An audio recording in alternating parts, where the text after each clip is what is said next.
कामना तरु। राजा इंद्रनाथ का देहांत हो जाने के बाद कुंवर राजनाथ को शत्रुओं ने चारों ओर से ऐसा दबाया कि उन्हें अपने प्राण लेकर एक पुराने सेवक की शरण जाना पड़ा, जो एक छोटे से गांव का जागीरदार था। कुंवर स्वभाव से ही शांतिप्रिय, रसिक, हंस खेल कर समय काटने वाले युवक थे। रणक्षेत्र की अपेक्षा कवित्व के क्षेत्र में अपना चमत्कार दिखाना उन्हें अधिक प्रिय था। रसिकजनों के साथ किसी वृक्ष के नीचे बैठे हुए काव्य चर्चा करने में उन्हें जो आनंद मिलता था, वो शिकार या राज दरबार में नहीं। इस पर्वतमालाओं से घिरे हुए गांव में आकर उन्हें जिस शांति और आनंद का अनुभव हुआ, उसके बदले में वो ऐसे ऐसे कई राज्य त्याग कर सकते थे।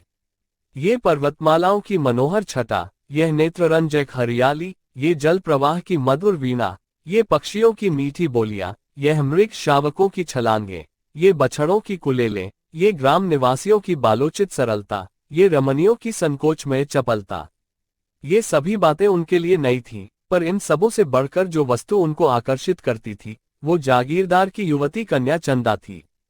चंदा घर का सारा काम काज आप ही करती थी। उसको माता की गोद में खेलना नसीब ही न हुआ था, पिता की सेवा ही में रत रहती थी। उसका विवाह इसी साल होने वाला था कि इसी बीच में कुंवर जी ने आकर उसके जीवन में नवीन भावनाओं और आशाओं को अंकुरित कर दिया। उसने अपने पति का जो चित्र मन में खींच रखा था, वही मानो रूप धारण करके उसके सम्मुख आ गया। कुंवर की आदर्श रमणी भी चंदा ही के रूप में अवतरित हो गई, लेकिन कुंवर समझते थे, मेरे ऐसे भाग्य कहाँ। चंदा भी समझती थी, कहाँ यह और कहाँ मैं। दोपहर का समय था और जेठ का महीना। खपरेल का घर भट्ठी की भांति तपने लगा। खस की टिट्टियों और तहखानों में रहने वाले राजकुमार का चित्त गर्मी से इतना बेचैन हुआ कि वो बाहर निकल आए और सामने के बाग में जाकर एक घने वृक्ष की छांव में बैठ गए। सहसा उन्होंने देखा, चंदा नदी से जल की गागर लिए चली आ रही है। नीचे जलती हुई रेत थी, ऊपर जलता हुआ सूर्य। लू से देह झुलसी जाती थी। कदाचित इस समय प्यास से तड़पते हुए आदमी की भी नदी तक जाने की हिम्मत न पड़ती। चंदा क्यों पानी लेने गई थी? घर में पानी भरा हुआ है, फिर इस समय वो क्यों पानी लेने निकली? कुंवर दौड़कर उसके पास पहुंचे और उसके हाथ से गागर छीन लेने की चेष्टा करते हुए बोले, मुझे दे दो और भागकर छाह में चली जाओ। इस समय पानी का क्या काम था? चंदा ने गागर न छोड़ी, सिर से खिसका हुआ अंचल संभालकर बोली, तुम इस समय कैसे आ गए? शायद मारे गर्मी के अंदर न रह सके। कुंवर, मुझे दे दो, नहीं तो मैं छीन लूंगा। चंदा ने मुस्कुरा कर कहा, राजकुमारों को गागर लेकर चलना शोभा नहीं देता। कुंवर ने गागर का मुंह पकड़कर कहा, इस अपराध का बहुत दंड सह चुका हूं। चंदा, अब तो अपने को राजकुमार कहने में भी लज्जा आती है। चंदा, देखो, धूप में खुद हैरान होते हो और मुझे भी हैरान करते हो। गागर छोड़ दो, सच कहती हूं, पूजा का जल है। कुंवर, क्या मेरे ले जाने से पूजा का जल अपवित्र हो जाएगा? चंदा, अच्छा भाई, नहीं मानते तो तुम ही ले चलो। हाँ, नहीं तो। कुंवर गागर लेकर आगे आगे चले। चंदा पीछे होली। बगीचे में पहुंचे तो चंदा एक छोटे से पौधे के पास रुककर बोली, इसी देवता की पूजा करनी है, गागर रख दो। कुंवर ने आश्चर्य से पूछा, यहाँ कौन देवता है चंदा? मुझे तो नहीं नजर आता। चंदा ने पौधे को सींचते हुए कहा, यही तो मेरा देवता है। पानी पीकर पौधे की मुरझाई हुई पत्तियां हरी हो गईं, मानो उनकी आंखें खुल गई हों। कुंवर ने पूछा, ये पौधा क्या तुमने लगाया है चंदा? चंदा ने पौधों को एक सीधी लकड़ी से बांधते हुए कहा, हाँ, उसी दिन तो जब तुम यहाँ आए। यहाँ पहले मेरी गुड़ियों का घरौंदा था। मैंने गुड़ियों पर छाह करने के लिए अमोला लगा दिया था। फिर मुझे इसकी याद नहीं रही, घर के काम धंधों में भूल गई। जिस दिन तुम यहाँ आए, मुझे न जाने क्यों इस पौधे की याद आ गई। मैंने आकर देखा तो वो सूख गया था। मैंने तुरंत पानी लाकर इसे सींचा तो कुछ कुछ ताजा होने लगा। तब से इसे सींचती हूँ। देखो कितना हरा भरा हो गया है। ये कहते कहते उसने सिर उठाकर कुंवर की ओर ताकते हुए कहा, और सब काम भूल जाऊं, पर इस पौधे को पानी देना नहीं भूलती। तुम ही इसके प्राणदाता हो, तुम ही ने आकर इसे जिला दिया, नहीं तो बेचारा सूख गया होता। ये तुम्हारे शुभागमन का स्मृति चिन्ह है। जरा इसे देखो, मालूम होता है हंस रहा है। मुझे तो जान पड़ता है कि यह मुझसे बोलता है। सच कहती हूँ, कभी यह रोता है, कभी हंसता है, कभी रूठता है। आज तुम्हारा लाया हुआ पानी पाकर यह फूला नहीं समाता। एक एक पत्ता तुम्हें धन्यवाद दे रहा है। कुंवर को ऐसा जान पड़ा मानो वो पौधा कोई नन्हा सा क्रीड़ाशील बालक है। जैसे चुंबन से प्रसन्न होकर बालक गोद में चढ़ने के लिए दोनों हाथ फैला देता है, उसी भांति यह पौधा भी हाथ फैलाए जान पड़ा। उसके एक एक अणु में चंदा का प्रेम झलक रहा था। चंदा के घर में खेती के सभी औजार थे। कुंवर एक फावड़ा उठा लाए और पौधे का एक थाला बनाकर चारों ओर ऊंची मैंड उठा दी। फिर खुरपी लेकर अंदर की मिट्टी को गोंद दिया। पौधा और भी लहलहा उठा। चंदा बोली, कुछ सुनते हो? क्या कह रहा है? कुंवर ने मुस्करा कर कहा, हाँ, कहता है अम्मा की गोद में बैठूंगा। चंदा, नहीं, कह रहा है इतना प्रेम करके फिर भूल न जाना। मगर कुंवर को अभी राजपुत्र होने का दंड भोगना बाकी था। शत्रुओं को न जाने कैसे उनकी टोह मिल गई। इधर तो हितचिंतकों के आग्रह से विवश होकर बूढ़ा कुबेर सिंह चंदा और कुंवर के विवाह की तैयारियां कर रहा था, उधर शत्रुओं का एक दल सिर पर आ पहुंचा। कुंवर ने उस पौधे के आसपास फूल पत्ते लगाकर एक फुलवाड़ी सी बना दी थी। पौधे को सींचना अब उनका काम था। प्रातःकाल वो कंधों पर कांवर रखे नदी से पानी ला रहे थे कि 10-12 आदमियों ने उन्हें रास्ते में घेर लिया। कुबेर सिंह तलवार लेकर दौड़ा, लेकिन शत्रुओं ने उसे मार गिराया। अकेला अस्त्रहीन कुंवर क्या करता? कंधे पर कांवर रखे हुए बोला, अब क्यों मेरे पीछे पड़े हो भाई? मैंने तो सब कुछ छोड़ दिया। सरदार बोला, हमें आपको पकड़ ले जाने का हुक्म है। तुम्हारा स्वामी मुझे इस दशा में भी नहीं देख सकता। खैर, अगर धर्म समझो तो कुबेर सिंह की तलवार मुझे दे दो, अपनी स्वाधीनता के लिए लड़कर प्राण दूं।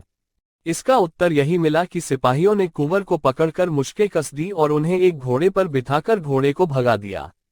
कांवर वहीं पड़ी रह गई। उसी समय चंदा घर से निकली।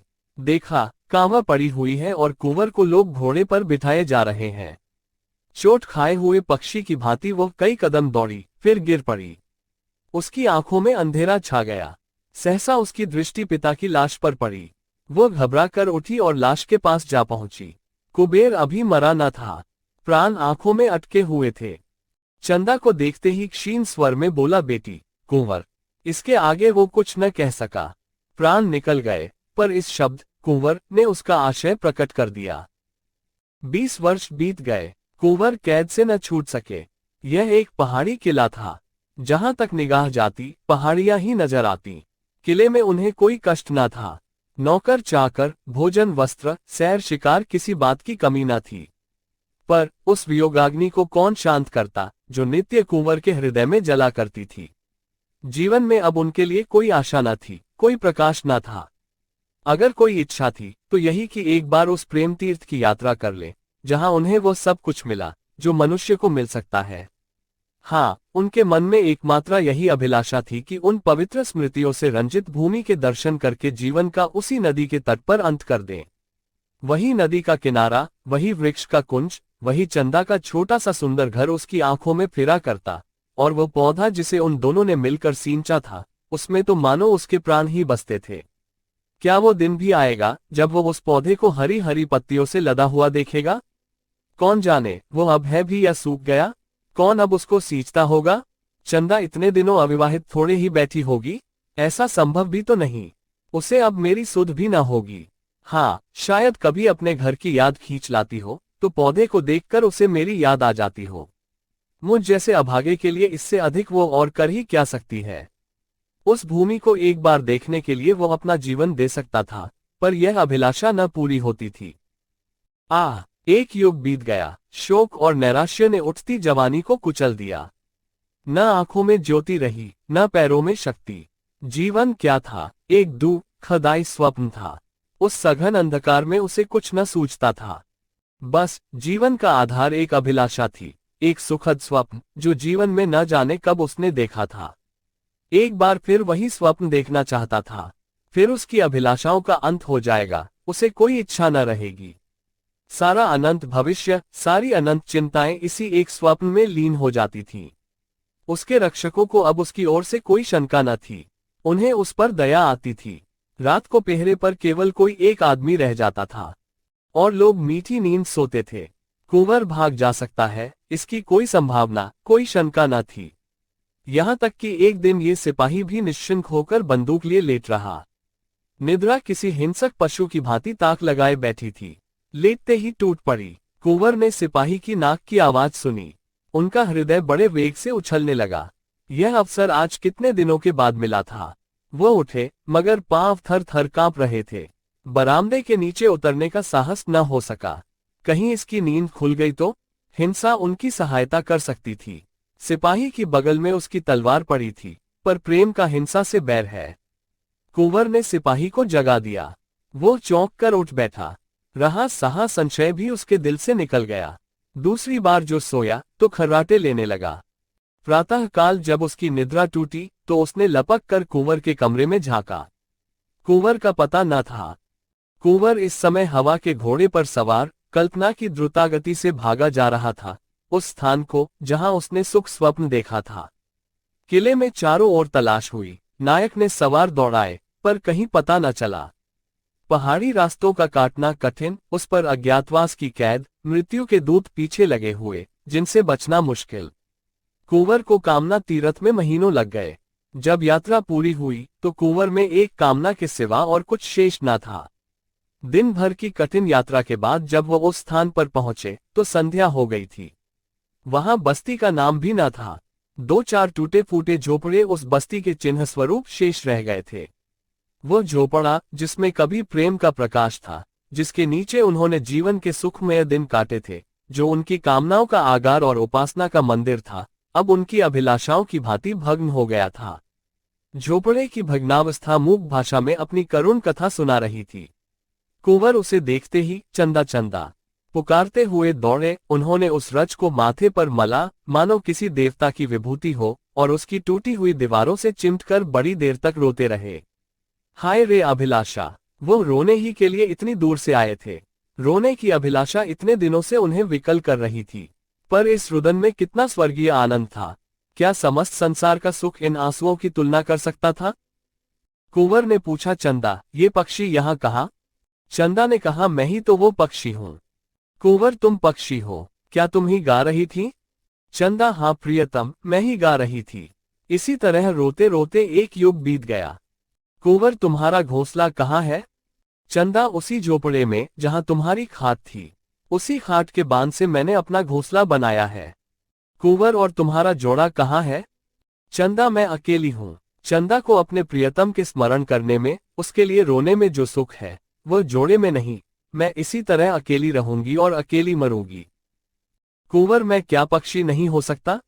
चंदा चली गई। कुंवर की नींद खुल गई। उषा की लालिमा आकाश पर छाई हुई थी और वो चिड़िया कुंवर की शैया के समीप एक डाल पर बैठी चहक रही थी। अब उस संगीत में करुणा न थी, विलाप न था, उसमें आनंद था, चापला था, सारल्य था। वो वियोग का करुण क्रंदन नहीं, मिलन का मधुर संगीत था। कुंवर सोचने लगे, इस स्वप्न का क्या रहस्य है?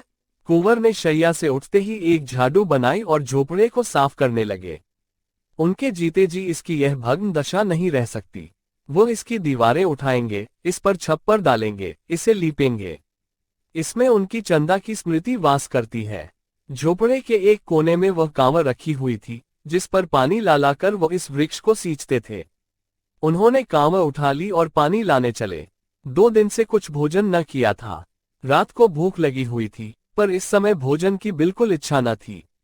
देह में एक अद्भुत स्फूर्ति का अनुभव होता था। उन्होंने नदी से पानी ला लाकर मिट्टी भिगोना शुरू किया। दौड़े जाते थे और दौड़े आते थे। इतनी शक्ति उनमें कभी न थी। एक ही दिन में इतनी दीवार उठ गई, जितनी 4 मजदूर भी न उठा सकते थे। और कितनी सीधी चिकनी दीवार थी कि कारीगर भी देखकर लज्जित हो जाता। प्रेम की शक्ति अपार है। संध्या हो गई। चिड़ियों ने बसेरा लिया, वृक्षों ने भी आंखें बंद की, मगर कुंवर को आराम कहाँ? तारों के मलिन प्रकाश में मिट्टी के रद्दे रखे जा रहे थे।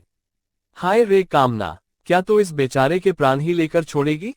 वृक्ष पर पक्षी का मधुर स्वर सुनाई दिया। कुंवर के हाथ से घड़ा छूट पड़ा।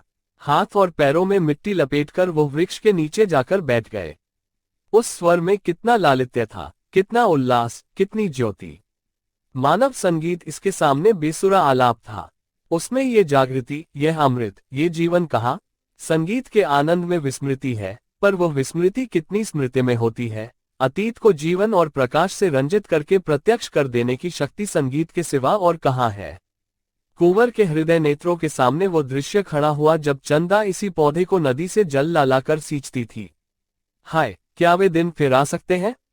सहसा एक बटोही आकर खड़ा हो गया और कुंवर को देखकर वो प्रश्न करने लगा, जो साधारणतः दो अपरिचित प्राणियों में हुआ करते हैं। कौन हो, कहां से आते हो, कहां जाओगे? पहले वह भी इसी गांव में रहता था, पर जब गांव उजड़ गया तो समीप के एक दूसरे गांव में जा बसा था। अब भी उसके खेत यहाँ थे। रात को जंगली पशु से अपने खेतों की रक्षा करने के लिए वह आकर सोता था। कुंवर ने पूछा, तुम्हें मालूम है, इस गांव में एक कुबेर सिंह ठाकुर रहते थे? किसान ने बड़ी उत्सुकता से कहा, हाँ भाई, जानता क्यों नहीं। बेचारे यहीं तो मारे गए। तुमसे भी क्या जान पहचान थी? कुंवर, हाँ, उन दिनों कभी कभी आया करता था। मैं भी राजा की सेवा में नौकर था। उनके घर में और कोई न था? किसान, अरे भाई, कुछ न पूछो, बड़ी करुण कथा है। उनकी स्त्री तो पहले ही मर चुकी थी, केवल लड़की बच रही थी। आह, कैसी सुशीला, कैसी सुघड़ लड़की थी।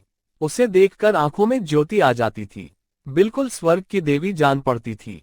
जब कुबेर सिंह जीता था तभी कुंवर राजनाथ यहाँ भाग कर आए थे और उसके यहाँ रहे थे। उस लड़की की कुंवर से कहीं बातचीत हो गई। जब कुंवर को शत्रुओं ने पकड़ लिया तो चंदा घर में अकेली रह गई। गांव वालों ने बहुत चाहा कि उसका विवाह हो जाए। उसके लिए वरों का तोड़ा न था भाई। ऐसा कौन था जो उसे पाकर अपने को धन्य न मानता, पर वो किसी से विवाह करने पर राजी न हुई। ये पेड़ जो तुम देख रहे हो तब छोटा सा पौधा था। इसके आसपास फूलों की कई और क्यारियां थीं। इन्हीं को गोड़ने, निराने, सींचने में उसका दिन कटता था। बस यही कहती थी कि हमारे कुंवर आते होंगे। कुंवर की आंखों से आंसू की वर्षा होने लगी। मुसाफिर ने जरा दम लेकर कहा, दिन दिन भूलती जाती थी। तुम्हें विश्वास न आएगा भाई, उसने 10 साल इसी तरह काट दिए। इतनी दुर्बल हो गई थी कि पहचानी न जाती थी, पर अब भी उसे कुंवर साहब के आने की आशा बनी हुई थी। आखिर एक दिन इसी वृक्ष के नीचे उसकी लाश मिली। ऐसा प्रेम कौन करेगा भाई। कुंवर न जाने मरे कि जिए, कभी उन्हें इस विरहिणी की याद भी आती है कि नहीं, पर इसने तो प्रेम को ऐसा निभाया जैसा चाहिए। कुंवर को ऐसा जान पड़ा मानो हृदय फटा जा रहा है। वो कलेजा थाम कर बैठ गए। मुसाफिर के हाथ में एक सुलगता हुआ उपला था। उसने चिलम भरी और 2-4 दम लगाकर बोला, उसके मरने के बाद ये घर गिर गया। गांव पहले ही उजाड़ था, अब तो और भी सुनसान हो गया। 2-4 आदमी यहां आ बैठते थे, अब तो चिड़िया का पूत भी यहां नहीं आता। उसके मरने के कई महीने के बाद यही चिड़िया इस पेड़ पर बोलती हुई सुनाई दी। तब से बराबर इसे यहां बोलते सुनता हूं। रात को सभी चिड़िया सो जाती हैं, पर यह रात भर बोलती रहती है। इसका जोड़ा कभी नहीं दिखाई दिया, बस फुटटेल है। दिन भर उसी झोपड़े में पड़ी रहती है, रात को इस पेड़ पर आकर बैठती है, मगर इस समय इसके गाने में कुछ और ही बात है, नहीं तो सुनकर रोना आता है। ऐसा जान पड़ता है मानो कोई कलेजे को मसोस रहा है। मैं तो कभी कभी पड़े पड़े रो दिया करता हूँ। सब लोग कहते हैं कि यह वही चंदा है, अब भी कुंवर के वियोग में विलाप कर रही है। मुझे भी ऐसा जान पड़ता है, आज न जाने क्यों मगन है। किसान तंबाकू पीकर सो गया। कुंवर कुछ देर तक खोए हुए से खड़े रहे, फिर धीरे से बोले, चंदा, क्या सचमुच तुम ही हो? मेरे पास क्यों नहीं आती? एक क्षण में चिड़िया आकर उनके हाथ पर बैठ गई। चंद्रमा के प्रकाश में कुंवर ने चिड़िया को देखा। ऐसा जान पड़ा मानो उनकी आंखें खुल गई हो, मानो आंखों के सामने से कोई आवरण हट गया हो। पक्षी के रूप में भी चंदा की मुखाकृति अंकित थी। दूसरे दिन किसान सोकर उठा तो कुंवर की लाश पड़ी हुई थी। कुंवर अब नहीं है, किंतु उनके झोपड़े की दीवारें बन गई हैं, ऊपर फूस का नया छप्पर पड़ गया है और झोपड़े के द्वार पर फूलों की कई क्यारियां लगी हैं। गांव के किसान इससे अधिक और क्या कर सकते थे? उस झोपड़े में अब पक्षियों के एक जोड़े ने अपना घोंसला बनाया है। दोनों साथ साथ दाने चारे की खोज में जाते हैं, साथ साथ आते हैं। रात को दोनों उसी वृक्ष की डाल पर बैठे दिखाई देते हैं। उनका सुरम्य संगीत रात की नीरवता में दूर तक सुनाई देता है। वन के जीव जंतु वो स्वर्गीय गान सुनकर मुग्ध हो जाते हैं। ये पक्षियों का जोड़ा कुंवर और चंदा का जोड़ा है, इसमें किसी को संदेह नहीं है। एक बार एक व्याध ने इन पक्षियों को फंसाना चाहा, पर गांव वालों ने उसे मारकर भगा दिया। कहानी समाप्त हुई। आपको कैसी लगी? कमेंट करें, लाइक या अनलाइक करें, दोस्तों को शेयर करें। चैनल सब्सक्राइब करें। धन्यवाद।